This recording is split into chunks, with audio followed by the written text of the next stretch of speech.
Today I want to talk about Darwin Barlow entering the transfer portal. Sort of. And all that's coming up after the bumper. Don't be cornering me.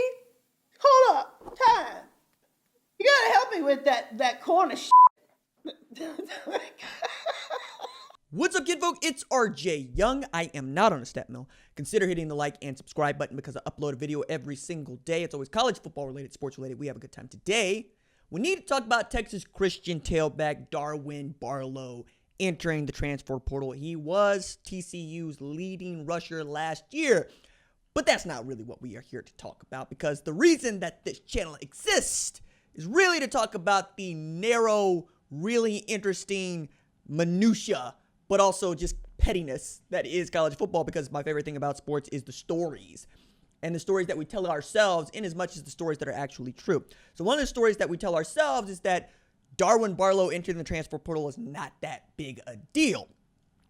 Unless you've been paying attention, right? And you, like I, have been paying attention. And you know that Chandler Morris went into the transfer portal earlier this year, came out at Texas Christian. Lincoln Riley did not so much like that Chandler Morris came out at Texas Christian. I don't think he's so much minded that he went into the transfer portal, because he understands, hey, every quarterback that signs a scholarship to play at Oklahoma expects to be the starter at Oklahoma, and when it does not look like they're going to be the starter at Oklahoma, they want to be the starter elsewhere. Where Lincoln Riley has a problem with this is when the kiddos decide they're going to transfer intra-conference. That would be within the Big 12 conference. The first time we saw this rear its ugly head, Austin Kendall decided, oh, you bringing in Jalen Hurts. Didn't even wait for Jalen Hurts to enroll at Oklahoma. He went into the portal the same day. Came out at West Virginia. Riley saw this and blocked the transfer, right? Even as Austin Kendall is a grad transfer and has spent 3 years playing Oklahoma football, right? Sitting behind Baker Mayfield, sitting behind Kyler Murray, thinking this was going to be his time. And then Riley goes to get the kiddo out of the portal that is Jalen Hurts, who is the last Oklahoma quarterback to play in a national championship game. And that's with a tremendous asterisk. And if you don't get that, you're on the wrong channel. So Riley backs off of this saying, hey, I want to do right by Austin, but I do not like this rule at all.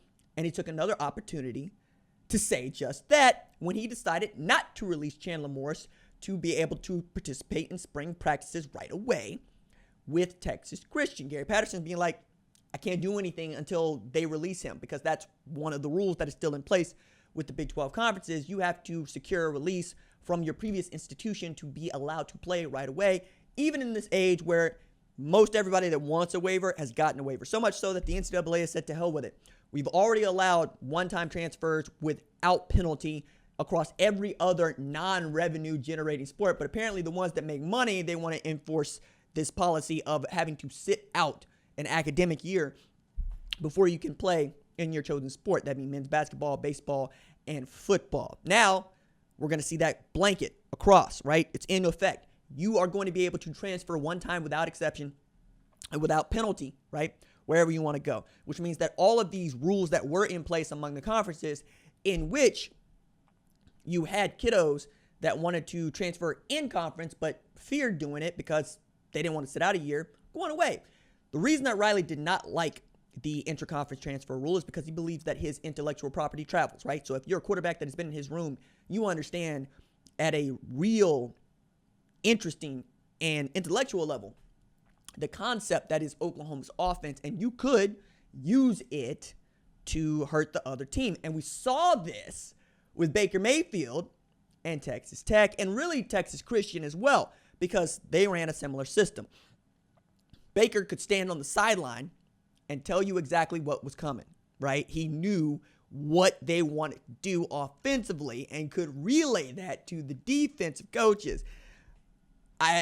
I say be better about hiding your signs, be better about running your stuff, because the reason that I think this is bunk for Oklahoma in particular is you're going to be more talented than damn near every team but Texas in the Big 12 conference. And even as you've not been more talented than Texas, it ain't stopped you from beating them down none, right?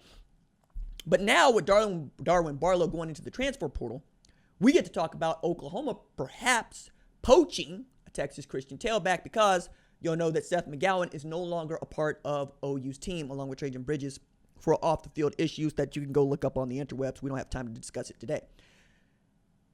You need a tailback.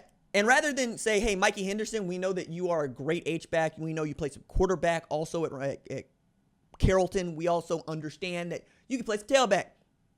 Wouldn't you want to just go get another running back?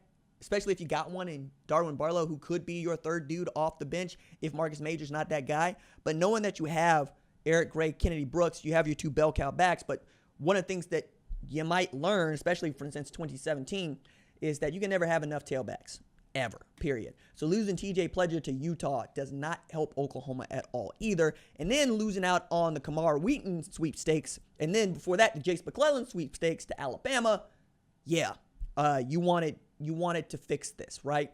But you also lose Seth McGowan in a year in which you expected Seth McGowan to at least contend for that 1B tailback spot and probably end up not unlike Trey Sermon did in 2017, even 2018 as your closer tailback.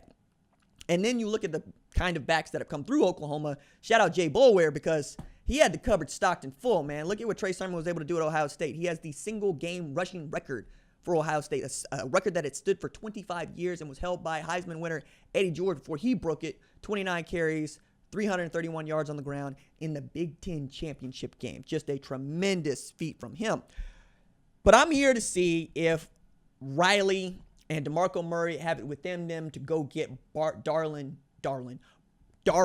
Barlow out of the portal. Now, do they have to? No.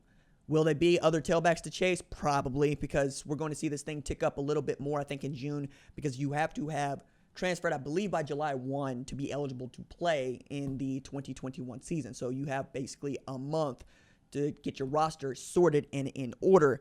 But knowing that there are over 2,000 kids in the transfer portal and not all of them are going to come out, especially now that you're not going to fill up your entire class with high school recruits anymore because you're going to leave spots for guys that are going to enter the transfer portal because you know whether or not they can play at this level and you know what they are capable of depending on what league they're coming out of or even what division they're coming out of. There are quite a few FCS to FBS transfers that have happened and will continue to happen, right?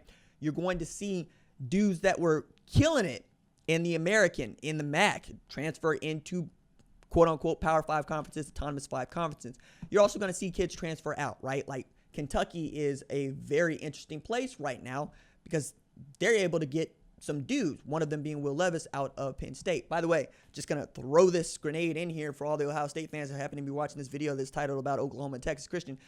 If C.J. Stroud were not to win the job, the first place I would look is Penn State because Mike Yurcich recruited C.J. Stroud out of Rancho Cucamonga, California, to Ohio State, and he's now the offensive coordinator at Penn State, and it ain't exactly like they're set at quarterback because, bringing this back to the OU part of this video, they took a quarterback from Penn State in Micah Bowens to be basically the third string quarterback at Oklahoma. So you go Spencer Rattler, Caleb Williams, and now Micah Bowens as your three quarterbacks with Chandler Morris over there at Texas Christian. And depending on who you believe and what you believe, it's interesting to note for me that Oklahoma is still looking, right, 2022, and could end up with Malachi Nelson for the 2023 class, though, you know, ask Brock Vandegrift how committing that early has worked out for you. I'm not saying that he wouldn't stay committed. I'm just saying that there are folks that are talking about, I got to go watch Arch Manning film, and I'm like, you have anything to say about it whatsoever? Like, Arch Manning hadn't even said a word one about Oklahoma.